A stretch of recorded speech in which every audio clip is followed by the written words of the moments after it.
Hello, dear friends. This is Student News. I am Kęstutis, a lawyer and initiator of the student movement in Lithuania. In today's conversation, we have two wonderful and intelligent people, Dutch citizens, Denzel and Lacey. Hello, Lacey. Hi. And hello, Denzel. Hi, Kęstutis. They will share information about the political situation and recent events currently happening in the country. But let's start at the beginning. Could you briefly introduce yourself? Tell us what you are studying. So I'm Lacey Bartels. I've studied as a teacher, so I'm a certified teacher history. And I'm currently finishing my master's thesis in international development studies. And I see the transfer of public power to transnational corporations. And it makes me very worried. So that's why I'm here. And I'm Denzel. I'm studying English at the moment to become a teacher, but I'm taking a small little break from that. I'm also working, and like Lacey, I've been very worried lately. I've been very worried about what we're all, well, being pulled into. So that's why I'm here. That's great. And I heard that you are also active public figures who created the student movement in the Netherlands. Can you tell us more about your activities and future plans? Yes, we are. Like Lacey and I, we started this student movement that we're having in the Netherlands. We started that one together.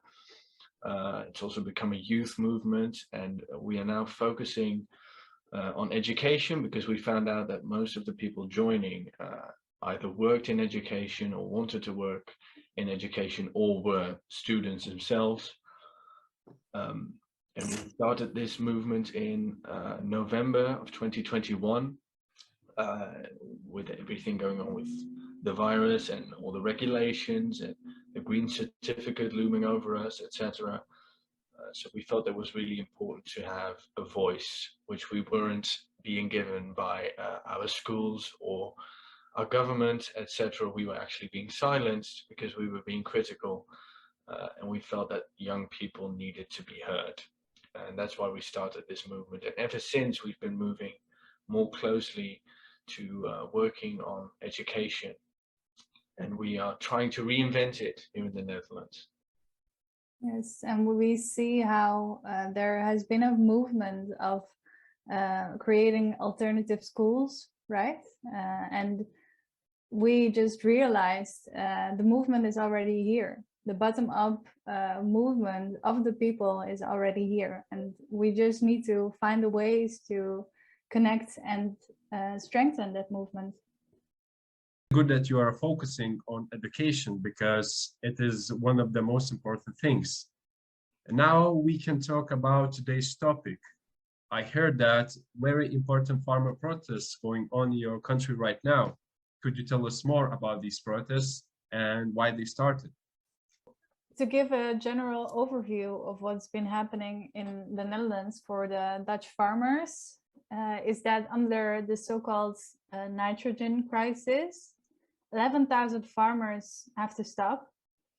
Out of 55,000 farmers, this is 20%. So for 20% of our farmers, this means their livelihood is just in total danger. 17,000 farmers have to reduce their nitrogen footprints. And for some, this is even 95%. So that's basically the same as having to stop. It's just impossible. So for 50% of all Dutch farmers, they are having major problems right now. And these are just provisional numbers. So it remains to be seen whether these numbers won't be any higher. And in the past decade, we've seen the rise of suicide rates. They're just increasingly high every year. And in the past few weeks, they've gone through the roof. So this shows it's a total inhumane policy, and it just doesn't add up. So I hear you say nitrogen. Is this different from CO2? Yes, nitrogen is very different from CO2. You see, the problem that we're facing here is that people all around the world, and even people here in the Netherlands, don't really understand what the issue is, because words like emission and reduction are being thrown around. So people immediately think, oh, it's climate, it's CO2, it's carbon dioxide. But it isn't. That's not the problem here. It's not CO2, it's nitrogen. CO2 being a greenhouse gas, and nitrogen not being a greenhouse gas. It's actually an essential element, nitrogen, for plants to grow. That's mainly what nitrogen does. It makes plants grow because it gives plants all of their protein. It works very hard to give plants their DNA. Plants take many well, elements from it.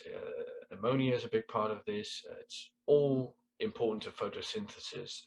And nitrogen is 80% of the air around us. 80% of the air we breathe just about consists of nitrogen. And of course, the nitrogen comes from droppings of livestock, such as pigs, cows, chickens, etc. And the enormous amount of nitrogen that we have in the Netherlands because of that, because we have lots of farmers who have lots of livestock who produce a lot of nitrogen, that's actually the problem here. It's not CO2. Yeah, and when we're talking about nitrogen, you see that through the use of pesticides, the amount of earthworms in the soil is reduced considerably. Like when you compare it to organic farming, it's it's just totally different. And why do I mention this? Why is this so crucial? Well, because earthworms are in fact crucial in the nitrogen mineralization, which is converting organic nitrogen into nitrogen the soil needs. But that is not being discussed right now.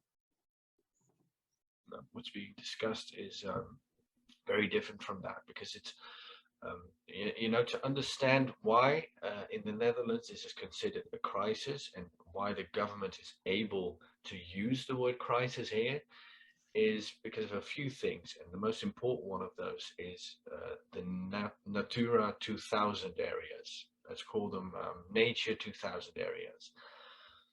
Now, these are areas that the EU and the Dutch government have decided that within these areas that they call Nature 2000 areas, very specific plants and trees and bushes and grasses need to grow. So that they've decided that like for a few square kilometers, for example, only nettles can grow here, only oak trees can grow here, and only a specific type of bird can live in this area.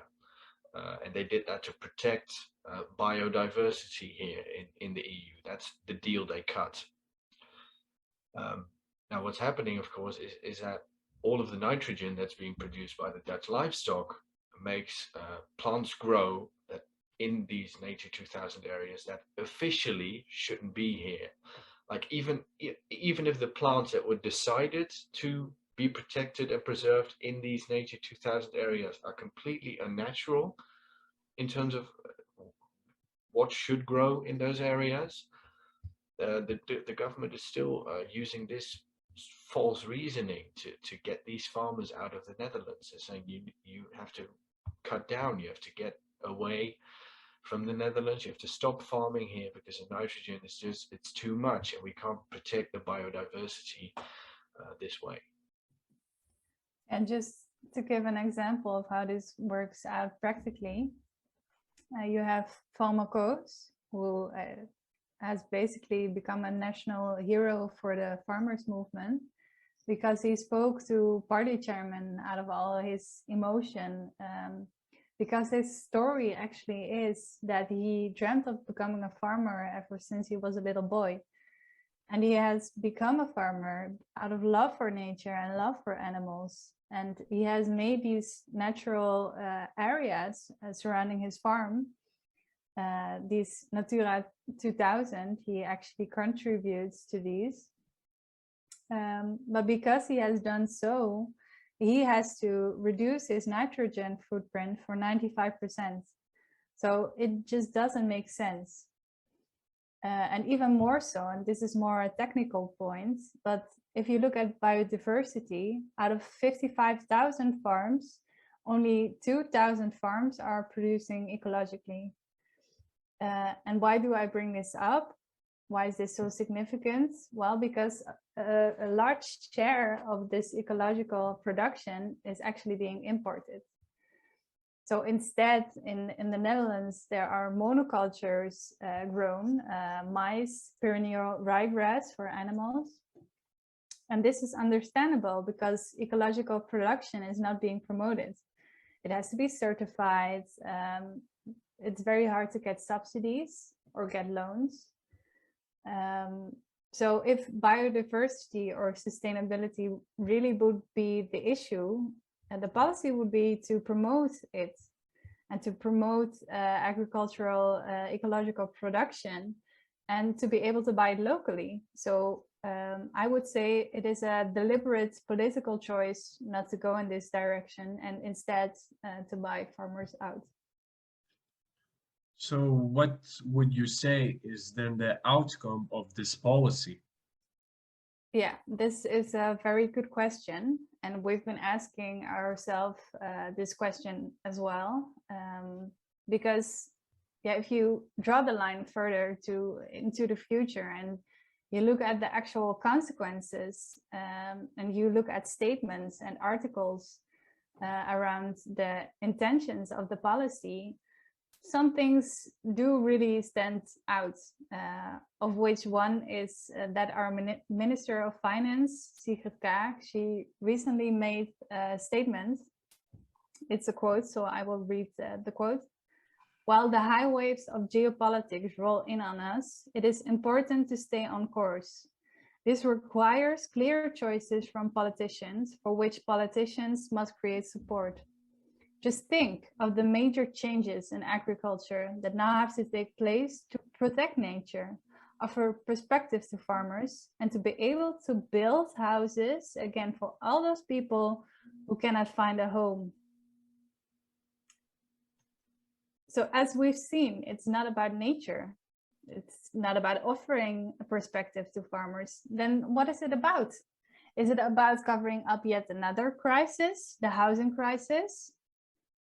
And what is even more striking, when you look at you zoom a little bit out, you stand further back, and you look at the European agricultural subsidies. Well, these subsidies go to rich farmers. And research shows the effect on environmental improvement is very limited. And it's even leading to an increase in livestock.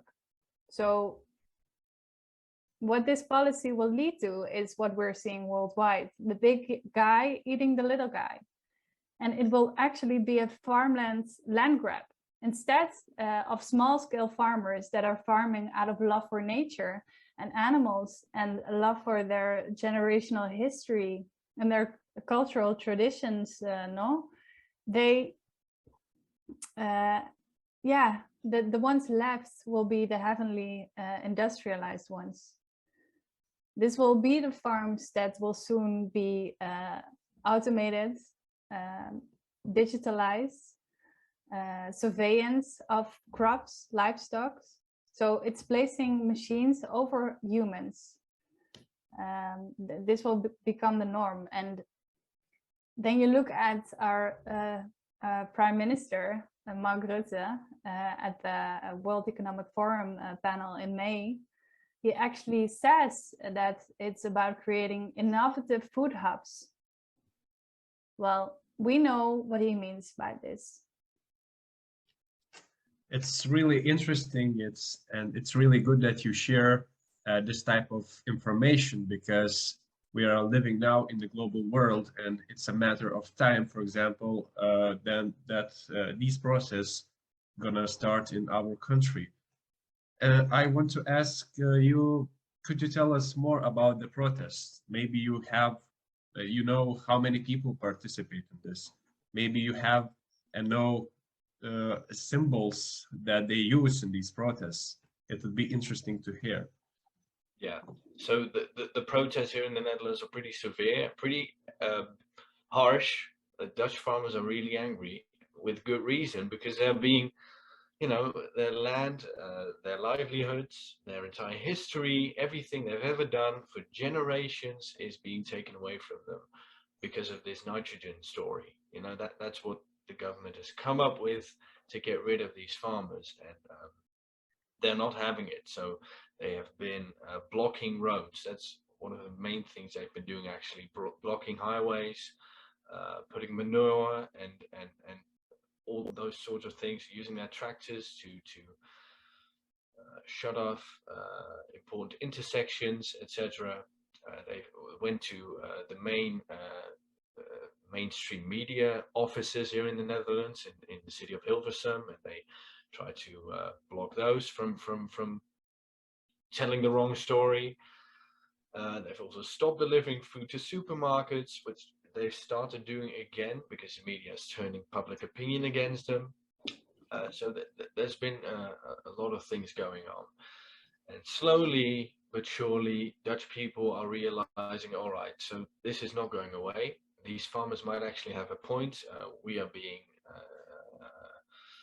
told that this is all about nitrogen, etc. But we also have immigration on the other hand. And people are realizing that it's the food supply that's being attacked here. You know, it's people from all over Europe, people from the United States, Canadians, they've all started to join in on the Dutch protests. Like, you remember the Canadian trucker protests, they've all pledged allegiance to the Dutch farmers. Names, you know, it's very easy for international international media and alternative media to sort of join in, because names like Bill Gates, like Lacey just said, like food hubs, World Economic Forum, they all come across in this big protest of the Dutch farmers.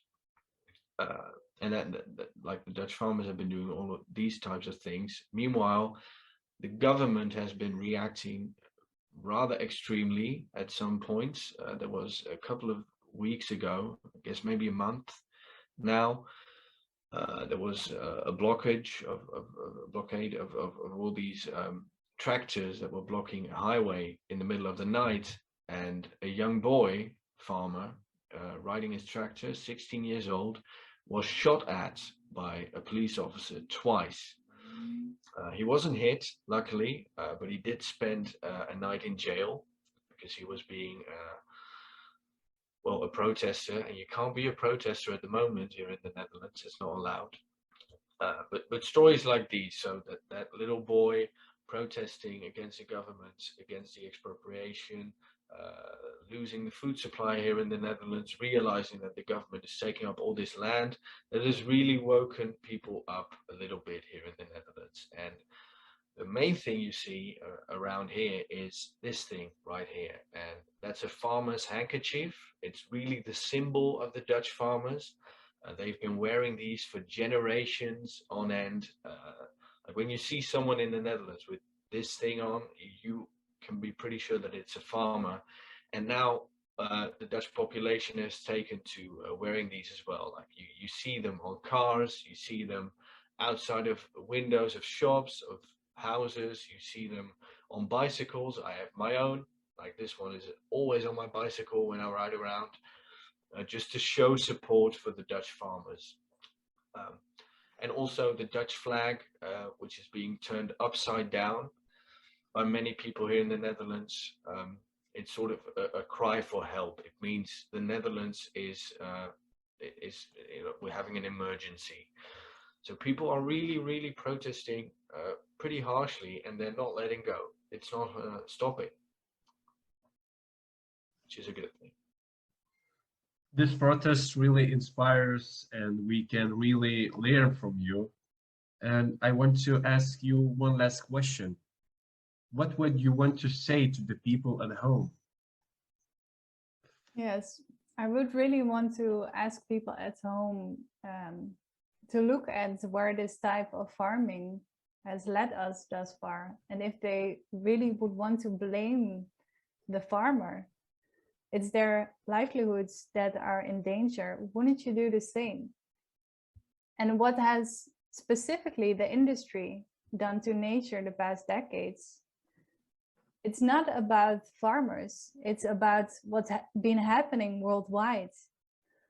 The big guys, the corporations, the Bill Gates are actively buying farmlands. They're the biggest farmland owner in America right now. So it's about human-nature relations. And if we go in this direction, do you really want to choose more disconnected human-nature relations? Because this is the choice we have right now, to become more connected in our human-nature relations, to stand closely to nature, like the farmers, or to become further disconnected. And I can tell you that the machine men in their business suits, with their backdoor politics and their so-called scientific numbers promoting printed beef and impossible burgers, they're not going to make us more connected. So let's not forget, the farmers are examples for the rest of us. They still know how to grow their own food. They still have the knowledge. And in that way, with the farmland that's being bought worldwide, they might as well be the last free people on earth. And wouldn't you say, with the so-called waves of geopolitics rolling in on us, wouldn't you say it would be a wise thing to look at national policy and to look at farmers and food and our food sovereignty, instead of making us more dependent on external forces? Yeah, I think it's very important to acknowledge that these farmers are maybe our last line of defense when it comes to extreme corporate globalization and the World Economic Forum's power and Bill Gates and the likes of those people who want to make us dependent on them. Like, these Dutch farmers really are the symbol for our last line of defense, considering being independent and being free and being able to make our own choices. These people really are in the front line right now, and we need to support them. So if I had to say something to the people at home, I want you to support these Dutch farmers, and I want you to not forget about them. And I want you to look out for these, because they are going to be everywhere. They're already popping up everywhere. And it's very important that we realize the significance of what's going on here. It's not just food supply. It's not just Dutch land being taken from Dutch people. It's way bigger than that. It's just one piece of the puzzle, and it's a very important one. Yeah, and we really truly stand united in this cause. This has been happening in India, where farmers just died of pesticides being used, and corporations coming in and saying, oh no, this seed, if you use my genetically modified seed, you will grow a lot of cotton. But instead, it was very weak seed. It needed more water. It needed more pesticides. These people are not going to bring you solutions. So let's stand united. Yeah, these people only bring problems. So keep up the smile, keep up the positive attitude, and keep strong, and support each other and support the Dutch farmers. I totally agree, and thank you for joining this interview. It's very interesting to hear this information from the first lips, and it's great to see such nice, educated young students who understand what's going on and trying to fight against this global thing. It's really, really good. So thank you, guys. Thank you. Thank you for being able to be here. Yeah, thank you for hosting this interview, Kęstutis.